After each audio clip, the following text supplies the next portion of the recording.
दोस्तों स्वागत है आपका बीपीएससी प्लस में। आज हम लोग डिस्कस करने वाले हैं केंद्र राज्य संबंधों के बारे में। और ये जो लेक्चर होने वाला है यह बीपीएससी और यूपीपीसीएस, एसएससी, बैंक, रेलवे और कोई वनडे एग्जाम है जैसे कि एसआई वगैरह है, तो उसके लिए भी ये इम्पोर्टेंट होने वाला है। साथ ही में मैंने एक क्वेश्चन भी मेंस के स्तर का इस वीडियो में डिस्कशन के तौर पर कि कैसे क्वेश्चन आते हैं उसको भी मैंने लिया हुआ है। जैसे क्वेश्चन है, बिहार संघात्मक व्यवस्था में केंद्र राज्य के मध्य तनाव का क्षेत्र का विश्लेषण कीजिए। तो ये जो क्वेश्चन है, आपको पहले जानना पड़ेगा कि आखिर ये जो है कि केंद्र राज्य के बीच में संबंध क्या है। यदि संबंध पता होगा तो उसी के आधार पर उस पर क्या क्या दिक्कतें आ रही है उस संबंध को इस्टेब्लिश करने में, तब आप उस वाले रास्ते पर जा पाएंगे। तो ये क्वेश्चन पूछा गया है कि क्वेश्चन बैंक से मैंने ये क्वेश्चन उठाया। ऐसे तो और भी क्वेश्चन थे जिसे मैं ले सकता था, लेकिन पर ये छोटा क्वेश्चन था और इसे इतना सा यहाँ डिस्कस करना थोड़ा सा ज़रूरी हो जाता है। तो पहले हम लोग इसके संबंधों के बारे में देखेंगे। तो पहला जो एक थोड़ा इंट्रो के रूप में हम लोग देख लेते हैं कि केंद्र राज्य का जो संबंध है वो 3 स्तरों पर इस्टेब्लिश किया जाता है। पहला है विधायी संबंध, दूसरा है प्रशासनिक संबंध और तीसरा है वित्तीय संबंध। तो हम लोग एक-एक करके देखेंगे जिसका कि पार्ट 1, पार्ट 2, पार्ट 3 आएगा। तो पहला विधायी संबंध, नेक्स्ट फिर आपका प्रशासनिक, फिर आपका वित्तीय। इस तरीके से हम लोग डिस्कस करेंगे। तो विधायी संबंध की यदि बात की जाए, अब हम लोग आते हैं सीधा लेक्चर पर। तो यह जो है आपका संविधान के भाग 11 में इसकी चर्चा की गई है केंद्र राज्य संबंधों के बारे में। और पहला जो संबंध है वह है विधायी संबंध। विधायी संबंध का यदि आर्टिकल देखें, क्योंकि जो वनडे एग्जाम होते हैं उसमें खास तौर पर आर्टिकल का एक बहुत बड़ा महत्व रहता है। तो इसका आर्टिकल 245 से लेकर कर करके 255 तक इसके आर्टिकल हैं, जिसमें कि ऐसा बताया गया है कि केंद्र और राज्यों के बारे में बताया गया है क्या क्या प्रावधान होंगे और ये हो सकते हैं। और इसके अलावा जो है 245 से 255 में संघ और राज्य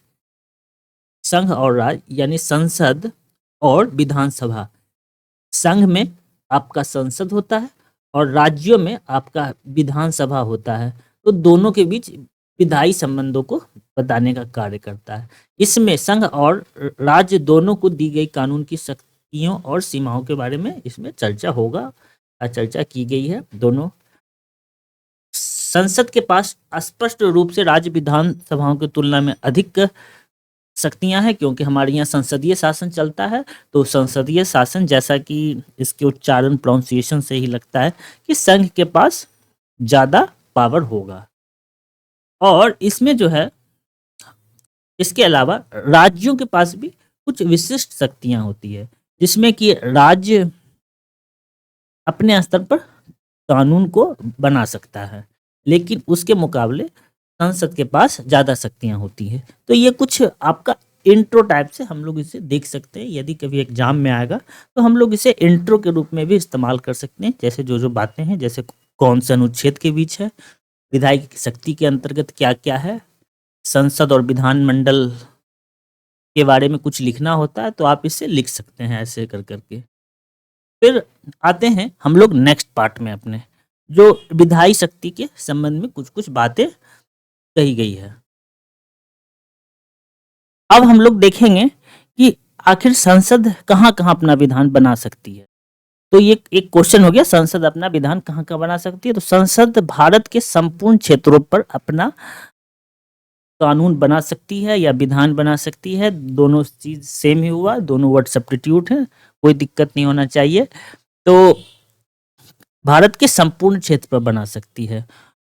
वह भारत के क्षेत्र में राज्य, केंद्र शासित प्रदेश या कोई अन्य क्षेत्र शामिल हो जो फिलहाल भारत के क्षेत्र में शामिल हो, उस पर भी कानून बना सकती है। जबकि राज्य विधायिका पूरे राज्य या उसके किसी भी हिस्से पर कानून बना सकती है। अब यदि सेंट्रल की बात की जाए तो वो पूरा भारत पर अपना कानून बना सकता है, ठीक है।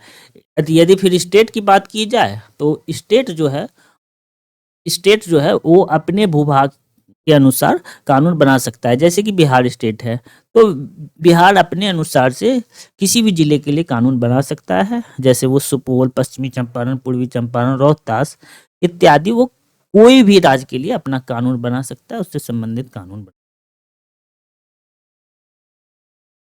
और संसद के पास एक ऐसा पावर है कि वह जो इसके हिस्से में नहीं है, कुछ अतिरिक्त कानून बनाना हुआ उसे, तो वह भी बना सकती है। और वह पूरे दुनिया के किसी भी हिस्से में जो भारतीय रह रहे हैं उसके लिए या उसकी संपत्ति पर वो लागू होगा। इस प्रकार का संसद को शक्ति प्रदान है। अब आगे आते हैं, तो जो कुछ अनुच्छेद हैं, अनुच्छेद में है कि राष्ट्रीय हित के लिए यदि आवश्यक होगा तो संसद राज्य सूची में शामिल शामिल किसी भी मामले पर कानून बना सकती है। ऐसा आर्टिकल 249 ऐसा कह रहा है।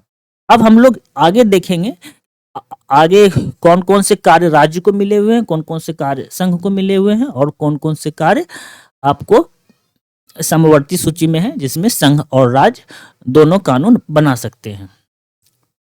इसके अलावा जो अनुच्छेद 250 है वह राष्ट्रीय आपातकाल से संबंधित है। यदि सपोज दैट राष्ट्रीय आपातकाल लगा हुआ हो और संसद को कानून बनाना हुआ, तो वो देश हित में संसद कानून बना सकते हैं, और वह 6 अवधि के लिए ही लागू रहेगा। 6 अवधि के बाद वो लागू नहीं रहेगा। तो देश हित में राष्ट्रीय आपातकाल के दौरान भी संसद कानून बना सकती है, यह आर्टिकल 250 कहता है। तो ये भी आपका विधायी शक्ति के अंतर्गत आ जाता है। अब आते हैं 252। 252 में है संसद किसी राज्य के विषय पर भी कानून बना सकती है यदि 2 या 2 से अधिक राज्य की विधानसभाओं के द्वारा यह निर्णय लिया गया हो, तब संसद आपका राज्यों के लिए भी कानून बना सकती है। और वहीं 253 की बात देखें तो संसद जो है किसी अन्य देश या देश के साथ यदि कोई संधि होता है, जैसे कि हम यदि बिहार की बात करते हैं, तो बिहार की सीमा जो है वह नेपाल से मिलती है। तो अब नेपाल के लिए जो कानून होगा सीमा से संबंधित, वो आपका बिहार स्टेट के द्वारा नहीं बनाया जाएगा, वो आपका इंडियन गवर्नमेंट के द्वारा बनाया जाएगा। यानी इसका मतलब ये हुआ कि आपका संसद के द्वारा इसका कानून बनाया जाएगा। तो ये आपका ऐसा प्रावधान है 253 में जो लिखा गया है, संसद किसी अन्य देश या देशों के साथ किसी संधि, अंतर्राष्ट्रीय समझौते, सम्मेलन या किसी अंतर्राष्ट्रीय सम्मेलन, संघ या अन्य निकाय में लिए गए निर्णयों को लागू करने के लिए भारत के पूरे या उसके किसी भी हिस्से के लिए कानून बना सकती है। ये सिर्फ आपका जैसे नेपाल के साथ ही ऐसा नहीं है। यदि हमारी सीमा भूटान के साथ लगती है, बांग्लादेश के साथ लगती है, तो उसके जो पड़ोसी राज्य होंगे, पड़ोसी राज्यों के द्वारा कानून नहीं बनाया जाएगा, बल्कि वो संसद के द्वारा कानून को बनाया जाएगा और उसे वहां पर इस्टेब्लिश किया जाएगा। अब आते हैं हम लोग नेक्स्ट है 256। अब है राष्ट्रपति शासन। राष्ट्रपति शासन पहले कि ये क्यों लगता है। यदि कोई स्टेट सरकार चलाने में असमर्थ हो रही है, आजकल तो आपका वो दल बदल के कारण भी सरकारें गिर जाया करती है, तो उसके उपरांत वहां पर राष्ट्रपति शासन लग जाती है। तो राष्ट्रपति शासन के घोषणा के बाद यदि ऐसा वहां लगता है कि वहां अनिश्चित काल के लिए बहुत दिक्कत हो रही है, आंतरिक विद्रोह की स्थिति पैदा हो रही है, तो उस स्थिति में संसद को यदि ऐसा लगता है कि वहां पर कानून की आवश्यकता है, तो वहां पर कानून बनाया जा सकता है। लेकिन वह आपका 6 महीने के लिए होगा, 6 महीने के बाद उसे लागू नहीं किया जा सकता है। यह भी 256 अनुच्छेद के अंतर्गत ऐसा प्रावधान किया गया है। अब जैसे मैंने इसके पहले मैंने चर्चा किया था कि आखिर ऐसे कौन कौन से जगह हैं जहां पर आपके स्टेट के द्वारा कानून बनाया जा सकता है, सेंट्रल के द्वारा कानून बनाया जा सकता है, या फिर दोनों को ऐसा कोई चीज होगा, ऐसा कोई सब्जेक्ट होगा जिस पर कि दोनों कानून बना सकते हैं। तो आइए अब हम उस पर सीधा जाते हैं, और इससे काफ़ी बार क्वेश्चन भी एग्जाम में आ जाते हैं, कोई वनडे एग्जाम या फिर कोई भी एग्जाम हो, इससे क्वेश्चन आ जाते हैं। अब आते हैं इसके विषय पर, जो मैंने बोला था कि अब ये जो आपको दिख रहा है पीडीएफ में, ये आपका एनसीईआरटी के बुक से लिया गया है, और काफ़ी बार एनसीईआरटी से ही डायरेक्ट क्वेश्चंस एग्जाम में पुट कर दिए जाते हैं। तो अब वो जो सब्जेक्ट के बारे में मैंने डिस्कस किया गया था कि कौन कौन से सब्जेक्ट हैं, तो सब्जेक्ट में पहले संघ सूची आ जाती है, फिर राज सूची आ जाती है, फिर समवर्ती सूची आ जाती है। तो अब संघ सूची में क्या होता है? संघ सूची में सिर्फ सेंट्रल गवर्नमेंट को अधिकार होता है, संसद को अधिकार होता है कि हम इस पर कोई भी कानून बना सकें, कोई भी लॉ जो है हम इस पर ला सकें। राज सूची में क्या होता है? राज सूची को अपना विषय दिया गया है, उस विषय पर केवल राज सूची ही केवल राज्य ही कानून बना सकता है। यदि राज्य बोलें तो फिर आपका विधान मंडल होता है, ठीक है, विधानमंडल के द्वारा कानून बनाया जा सकता है। यदि सेंट्रल गवर्नमेंट बोले तो संसद के द्वारा बनाया जा सकता है। तो इस तरीके से कभी शब्दों को फेर बदल कर करके दे दिया जाता है, जिससे कि काफ़ी समस्याएं होती है। हाँ, यदि समवर्ती सूची कहें, समवर्ती सूची एक ऐसा सूची है जिसमें कि दोनों कानून बना सकता है। जैसे कि आपका शिक्षा हुआ, शिक्षा में देखें तो सेंट्रल गवर्नमेंट के द्वारा सीबीएसई का एक अलग प्रणाली है। यदि बिहार में देखें तो बिहार बोर्ड का शिक्षा में एक अपना अलग है, उसकी किताबें अलग होती है। एक्चुअली में उसमें जो लिखा हुआ रहता है, जो तथ्यों रहती है वो समान रहती है, लेकिन उसका एक अलग पद्धति रहता है, और सेंट्रल गवर्नमेंट का एक अलग पद्धति रहता है। इसी तरीके से सभी हैं। तो सीधा सीधी यदि एक लाइन में पूछें तो संघ सूची में सेंट्रल गवर्नमेंट कानून बनाती है, राज्य सूची में स्टेट गवर्नमेंट बनाती है, या विधानमंडल, या समवर्ती सूची में दोनों के द्वारा बना लिया जाता है। अपने अपने तरीका से दोनों काम करते हैं। तो अब संघ सूची में आखिर कौन कौन से विषय हैं? तो पहला देख लेते हैं, प्रतिरक्षा, या रक्षा से संबंधी जो भी प्रतिक्रिया होगा आपका, मतलब वो बॉर्डर पर, वो सब सेंट्रल गवर्नमेंट के अंतर होगा, यानी कि मोदी जी के सलाह से या फिर आज्ञा से, उसी के अनुसार होगा। और युद्ध और शांति, प्रतिरक्षा हो गया, युद्ध शांति, या फिर कोई विदेशी मामला, हमारा भूटान के साथ, नेपाल के साथ, बांग्लादेश के साथ कैसा संबंध होना चाहिए, वो सब का सब तय करेंगे, सेंट्रल गवर्नमेंट तय करेगी। उसके बाद फिर आपका कोई परमाणु ऊर्जा से संबंधित यदि कुछ है तो उस पर भी होगा। फिर जो बैंकिंग से रिलेटेड कोई भी चीज़ है, कहाँ इंटरेस्ट रेट घटाना है, कहाँ बढ़ाना है, क्या करना है, इन्फ्लेशन कैसे कंट्रोल होगा, तो वो सब संघ सूची का विषय है। फिर आपका रेलवे में कौन सी गाड़ी कहाँ चलेगी, आपका वंदे भारत कहाँ चलेगा, बुलेट ट्रेन कहाँ चलेगी, ये सब सेंट्रल गवर्नमेंट डिसाइड करेगी। यदि आपका पोस्ट ऑफिस की बात करें तो पोस्ट ऑफिस सेंट्रल गवर्नमेंट के अंतर्गत आता है। पोस्ट ऑफिस के काफ़ी सारे स्कीम हैं जिसको डिसाइड सरकार करती है, संघ सूची में सेंट्रल गवर्नमेंट के द्वारा किया जाता है। उसके बाद फिर आपका वायु सेवा, जैसे कि इंडियन एयरफोर्स है, तो उसको आपको सेंट्रल गवर्नमेंट के द्वारा इसको डील किया जाता है, यानी कि रेगुलेट किया जाता है। जो भी बोलिए, दोनों एक ही वर्ड है, एक ही वर्ड नहीं, वर्ड अलग अलग है, लेकिन एक सब्स्टिट्यूट वर्ड है, समझने योग्य वर्ड है। और फिर आपका बंदरगाह से रिलेटेड जो भी पोर्ट बनते हैं, जैसे कि आपका गुजरात का पोर्ट, मुंबई का पोर्ट, जितने भी पोर्ट हैं वो सभी सेंट्रल गवर्नमेंट के द्वारा देखे जाएंगे। उसके बाद फिर आपका विदेशी व्यापार, जिसमें कि एक्सपोर्ट इंपोर्ट आएगा, कितना एक्सपोर्ट ड्यूटी लगाना है, कितना इंपोर्ट ड्यूटी लगाना है, ये सब सेंट्रल गवर्नमेंट तय करेगी।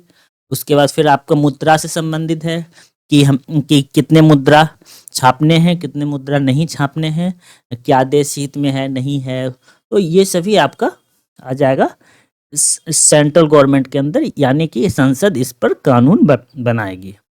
अब आते हैं राज्य सूची। राज्य सूची में क्या है? राज्य सूची में आपका एग्रीकल्चर है कि आपको, हाँ, कि आपको जो खेती के लिए आपको बिजली दिया जा रहा है तो उसमें कितना सब्सिडी दिया जाएगा, खाद, बीज, इससे रिलेटेड जो भी चीज़ है वो आपका स्टेट गवर्नमेंट तय करेगी। अब पुलिस की बात करें तो आप देखते होंगे कि हमेशा बिहार में एसआई का फॉर्म निकलता है, और जो आपका सिपाही भर्ती का फॉर्म निकलता है, तो ये आपका पुलिस से संबंधित है। तो पुलिस आपका राजसूची में आ जाता है। फिर यदि यदि इसके पास आपका आपका पुलिस है, तो इसके पास अपना ये अपना जेल खाना भी होना चाहिए। जेल खाना यानी कि आपका जेल भी अपना ही होगा, तभी पुलिस होगा। इसके बिना पुलिस क्या करेगा? तो इस तरीके से आपका जेल भी राजसूची में आता है। फिर स्थानीय शासन, जैसे कि आपका मतलब आपका पंचायत हुआ, वो आपका राज्य सूची का विषय है। सार्वजनिक स्वास्थ्य आया, छोटे-छोटे स्वास्थ्य केंद्र जो बनते हैं, वो आपका राज्य सूची के अंतर्गत है। भूमि से रिलेटेड, अरे हम लोगों ने काफ़ी बार देखा होगा, भूमि से रिलेटेड जो टैक्स देते हैं, तो वो स्टेट गवर्नमेंट के द्वारा भूमि कर लगाया जाता है। तो भूमि से रिलेटेड मामले वो स्टेट गवर्नमेंट के अंतर्गत आते हैं। फिर आपका शराब हो गया, और काफ़ी बार ऐसा देखा गया है, जैसे कि आपका कोविड में देखा गया है कि जो शराब है उस पर जो है आपका ज़्यादा टैक्स लगा दिया गया था, क्योंकि वो स्टेट का विषय था, तो वो अपनी मर्जी से टैक्स उस पर लगा सकती है। तो सो कोच आप समझ सकते हैं कि शराब स्टेट का विषय है। फिर पशुपालन, फिर वाणिज्य व्यापार, फिर प्रादेशिक लोक सेवा, जैसे कि आपका मतलब आपका बीपीएससी है, यूपीपीसीएस है, तो जो भी प्रादेशिक लोक सेवा, तो ये राज्य का विषय होता है। अब समवर्ती सूची में बात करते हैं, तो शिक्षा, सीबीएसई बीटीसी जो बिहार बोर्ड है, उसके बाद फिर आपका वन हो गया, जो भी मजदूर संघ हैं। फिर सामानों में यदि किसी टाइप का मिलावट करना है, जैसे कि इथेनॉल, मतलब ये इथेनॉल से रिलेटेड, ये तो ये भी है। गोद लेना या उत्तराधिकार से मामले, इससे रिलेटेड दोनों अपना-अपना कानून बना सकती है। और कृषि भूमि में अतिरिक्त किसी अन्य संपदा का हस्तांतरण करना है, तो ये भी समवर्ती सूची के अंतर्गत आता है। इसके अलावा जो भी एक्स्ट्रा मामले हैं, वो सभी आपका केंद्र का विषय होता है। जैसे कि अभी हाल-फिलहाल में देखेंगे, 5-7 साल के अंतर्गत जैसे इंटरनेट का प्रसार हुआ है, तो एक एक साइबर कानून की आवश्यकता हुई कि हमें साइबर से रिलेटेड जो अपराध बढ़ रहे हैं, फ़ोन किया, ओटीपी माँगा, पैसा कट गया।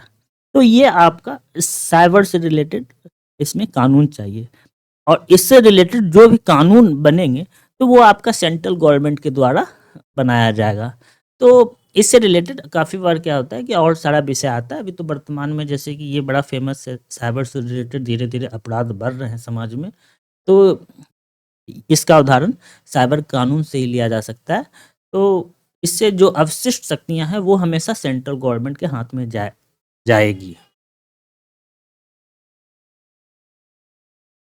अब जैसे इतने बात हो गए हैं, तो आखिर हम लोगों ने ये जो शक्तियाँ हैं, संघ सूची, राज्य सूची और समवर्ती सूची, जो विधायी शक्तियों का हम लोगों ने बँटवारा को अभी देखा, तो आखिर हम लोगों ने ऐसे कहाँ से लिया?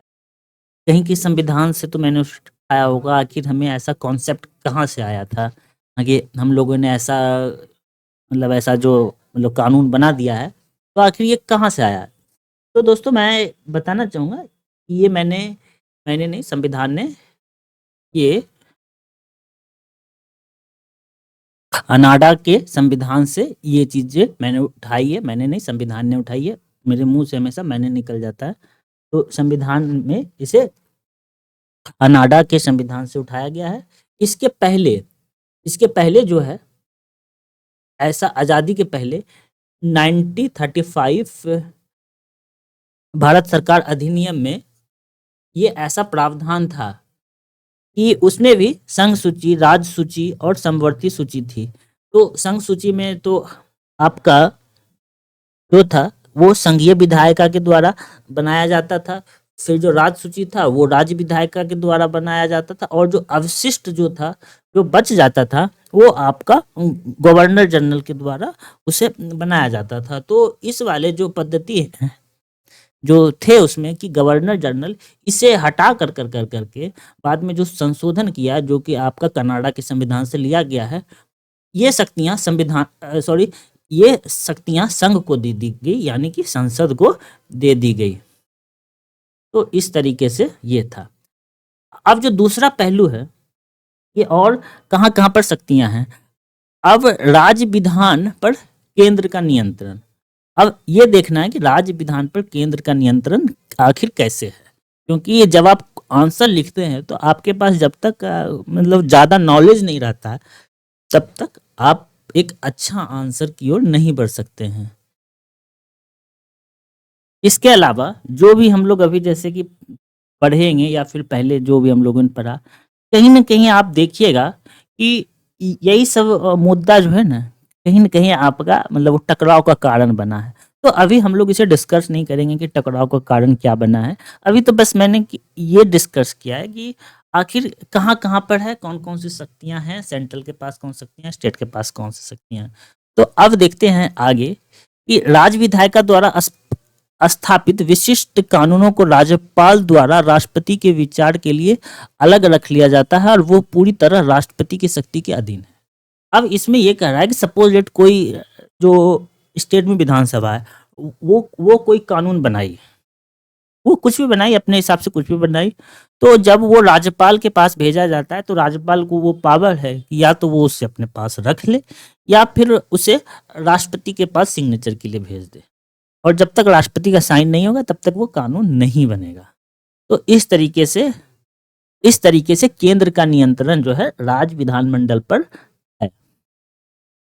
अब जो दूसरा पॉइंट है कि राज्य सूची में सूचीबद्ध जो भी विषय थे, जैसे शिक्षा थे, कृषि से रिलेटेड जो भी अवशिष्ट शक्तियां थी या कृषि से रिलेटेड जो भी शक्तियां थी, तो ये सब जो विषय हैं, विधायक केवल राष्ट्रपति के पूर्व सहमति से ही राज्य विधानमंडल में दायर किए जा सकते हैं। उदाहरण के लिए अंतर्राज्यीय व्यापार और वाणिज्य जो है वो राष्ट्रपति के पूर्व सहमति से ही राज्य विधानमंडल में लाए जा सकते हैं। ये हो गया। इससे पता चल सकता है कि जो राज्य विधानमंडल है उस पर केंद्र का नियंत्रण है। तो यही सब जो मुद्दा है कहीं न कहीं आगे चल करके टकराव का कारण बनता है। अब जो तीसरा जो पावर है, यदि मतलब ये मैंने आपको अच्छी वाली बात बताई है, ये टकराव वाली बात मैंने नहीं बताई है। बस ये शक्तियाँ वो तो मैं आपको बस बोलचाल में बता दिया कि ये आगे चल के टकराव का कारण बनता है। ऐसे तो आप इसमें लिख दीजिएगा कि ये टकराव का कारण है तो काम निकल जाएगा, लेकिन ऐसा नहीं है। थोड़ा-सा अच्छा बनावट के साथ लिखने पर, थोड़ा उदाहरण के साथ लिखने पर तो फिर थोड़ा ज़्यादा अच्छा रहता है।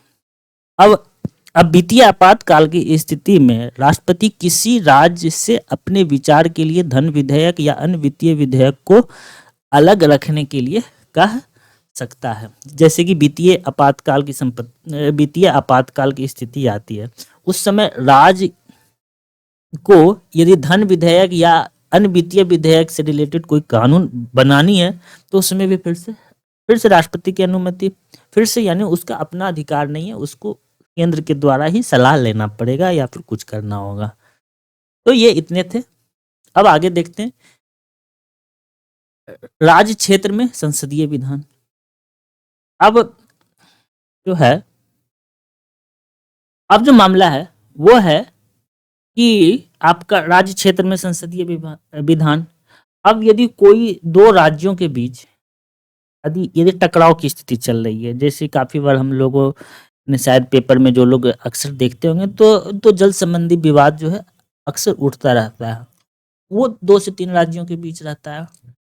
तो उसमें जो है यदि राज्यसभा में जो उपस्थित सदस्यगण हैं, यदि 2/3 उसका समर्थन हासिल हो जाता है, प्रस्ताव पारित हो जाता है, तो ऐसी स्थिति में संसद को यह अधिकार मिल जाता है कि वह उस मुद्दे पर कानून बना सकता है। इसके अलावा ये पहला हो गया कि राज्यसभा में पारित हो गया तो बना सकता है। यदि राष्ट्रीय आपातकाल रहा और संसद को ऐसा लगा कि उस स्टेट में कानून बनाने की आवश्यकता है, तो उस स्थिति में भी वह कानून बना सकता है। ये दूसरा पॉइंट हो गया, राज्य क्षेत्र में संसदीय विधान यहाँ कार्य कर सकती है। इसके अलावा जो अगला पॉइंट है कि यदि कोई स्टेट संसद से ऐसा अनुरोध करती है तो वो वहाँ पर संसद कानून बना सकता है। और इसके अलावा जब राष्ट्रपति शासन लगता है तो राष्ट्रपति शासन के दौरान भी संसद राज्य के मामले में या राज्य सूची के विषय में कानून बना सकता है। तो इस तरीके से 3-4 परिस्थितियां हैं जहां पर जो आपकी विधायी शक्तियां हैं है वो कहीं संसद के कंट्रोल में दिखती है तो कहीं स्वतंत्र दिखती है, जो आगे चल करके कहीं न कहीं आपका मतलब विवाद का मुद्दा बनता है। और वो कैसे बनता है वो आगे डिस्कस करेंगे, भाग 2 में डिस्कस करेंगे, पार्ट 2 में डिस्कस करेंगे। तो यदि आपको ये लेक्चर अच्छा लगा हो तो इसे लाइक कीजिए और सब्सक्राइब कीजिए। सेशन देखने के लिए धन्यवाद।